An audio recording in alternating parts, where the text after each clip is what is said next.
एक ऐसी थेरापी जो कि पैनिक अटैक के मरीज को इन दवाइयों जो सुकून आवर अद्वियात होती है इनकी जो एक मुसीबत बनती है इनसे बचा सकती है और वो बिल्कुल इन्हीं दवाइयों का इफेक्ट ले सकते हैं अगर वो एक्सरसाइज जो आज हम बताएंगे उसको सीख लें। 5 मिनट के लिए आपने करना है और इसकी जब आपको प्रैक्टिस हो जाएगी तो ये बिल्कुल आसान हो जाएगा आपके लिए। आपको फील होगा कि ये एक बहुत बड़ी आप साइकोलॉजिकल एड के तौर पे आपने इसको अडॉप्ट कर लिया। और हम समझते हैं कि जो कुछ ऐसी थेरापीज डिवाइस की गई है अगेन बड़ी मेहनत लगा के जो हमारे साइकियाट्रिस्ट और साइकोलॉजिस्ट हैं इस चीज़ को देखा गया है, इसकी एविडेंस को जज किया गया है, जांच पड़ताल की गई है। उसकी बुनियाद पर कुछ ऐसी रिलैक्सेशन थेरापीज बनाई गई हैं, ब्रीदिंग एक्सरसाइजेज डेवलप की गई हैं जिनका बहुत ही ड्रामेटिक रिस्पांस आता है। हमें इस चीज़ का अंदाज़ा है कि इनका रिस्पांस दवाई जितना या दवाई से भी बढ़ के इनका रिस्पांस आना शुरू हो जाता है। और अगर शिद्दत बहुत ज़्यादा तो बाज़ का जब इनको कंबाइन कर दवाई और इन एक्सरसाइजेज को जब कंबाइन करते हैं बहुत ही ड्रामेटिक रिस्पांस में मिलता है। तो इस हवाले से गुजारिश आज ये करनी थी कि बहुत ही ईजी है, जिस ये कोई हमारी तरफ से बनाई हुई नहीं है, ये कोई आर्बिट्रेरी किसी की तरफ से इसकी पूरी एविडेंस होती है। तो ये हम कह सकते हैं कि ये एक ऐसी तरीक़ाकार है उसको सामने रखते हुए इसको अख्तियार किया गया है। मरीजों को समझाने के लिए इसे हम दुआ थेरापी कह देते हैं कि जी जब भी आपको पैनिक अटैक की अर्ली सिम्टम आना शुरू हो जाए, आपको पता चल जाए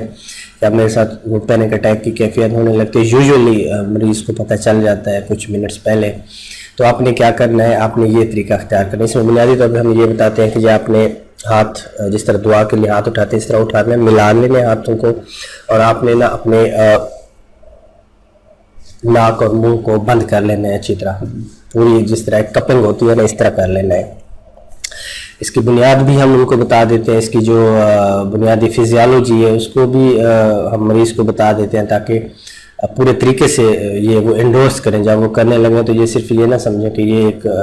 जस्ट एक एक्सरसाइज के तौर पे है। इसकी जो पूरी फिलॉसफी है, इसकी जो पूरी एक फिजियोलॉजी है, इसकी पीछे जो पूरी एक थीम है वो भी हम उनको बता देते हैं। इसमें बुनियादी तौर पे ये होता है कि जब पैनिक अटैक की कैफियत होती है किसी भी मरीज़ को तो उसमें क्या होता है, हम हाइपरवेंटिलेट करते हैं। हाइपरवेंटिलेट का मतलब ये होता है कि जी ब्रीदिंग जो है ना वो हमारी डीप नहीं हो रही होती, शैलो ब्रीद हम कर रहे होते हैं। दूसरा, इसके नतीजे में जो कार्बन डाइऑक्साइड का जो कंसंट्रेशन होता है अंदर हमारे ब्लड में उसमें ड्रामेटिक चेंज आना शुरू हो जाती है और वही चेंज जो है ना आगे चल के पूरी ब्लड की जो केमिस्ट्री है उसको चेंज कर देती है। और ये जो वोमिटिंग होना, डिजीनेस होना, चक्कर आना, कानों में भारीपन महसूस होना और इस तरह लगना कि गिरने लगे हैं आप और बाज़ का ये दौरे की कैफियत में कन्वर्ट हो जाना, ये सारी जो कैफियत होती हैं ये बुनियादी तौर पे जो आपकी ब्लड की केमिस्ट्री है उसके तब्दीली की वजह से रूनमा हो रही होती है। तो अब ये जब ये थेरापी करते हैं दुआ थेरापी, इसमें आप क्या करते हैं, इसमें बुनियादी थीम ये होती है कि जो भी जितने भी कार्बन डाइऑक्साइड बाहर निकाल रहे हैं आप उसी को वापस आप इनहेल कर रहे हैं। आमतौर पर तो ये होता है ना कि हम कार्बन डाइऑक्साइड एक्सहेल कर देते हैं, निकाल देते हैं, एनवायरनमेंट में चली जाती है और उसके रिटर्न में जो है ना हम ऑक्सीजन लेते हैं, वो फिर लंग्स में जाती है और वहाँ पे पूरा एक प्रोसेस होता है जिससे कार्बन डाइऑक्साइड वापस एक्सचेंज होती है, वो फिर एक्सहेल हो जाती है। इस प्रोसेस को एक तरह से हम रिवर्स करते हैं या सेमी रिवर्स करते हैं एटलीस्ट जहाँ तक कार्बन डाइऑक्साइड का ताल्लुक है। तो हम कार्बन डाइऑक्साइड को बेसिकली बाहर नहीं निकाल रहे, वेस्ट नहीं कर रहे और वापस जो है ना इनहेल कर लेते हैं। इससे होता क्या है, इससे ये होता है कि ये जो फिजियोलॉजिकली अंदर जो विशस साइकिल बन चुका होता है वो फौरी तौर पे कालाइसिस होता है, वो टूटता है। यानी कि विशस साइकिल जो एक ब्लड केमिस्ट्री को लेके बन चुका होता है उसको कार्बन डाइऑक्साइड जाके फौरन तोड़ देती है अंदर। ये एग्जैक्टली वही काम कर रही होती है जो कि कोई भी बेंजोडाइजिपिन या सुकून आवर अद्वियात करती हैं। अच्छा, इसके मुकाबले में ये जो ओरल मेडिसिन की हम बात करें, इसके मुकाबले में ये जो हम करते हैं ये विद इन मिनट्स जो है ना आपको बिल्कुल वही वाला ड्रामेटिक इफेक्ट जो कि ओरल मेडिसिन से आने वाला है विद इन मिनट्स आपको जो है ना ये प्रोड्यूस करना शुरू कर देती है।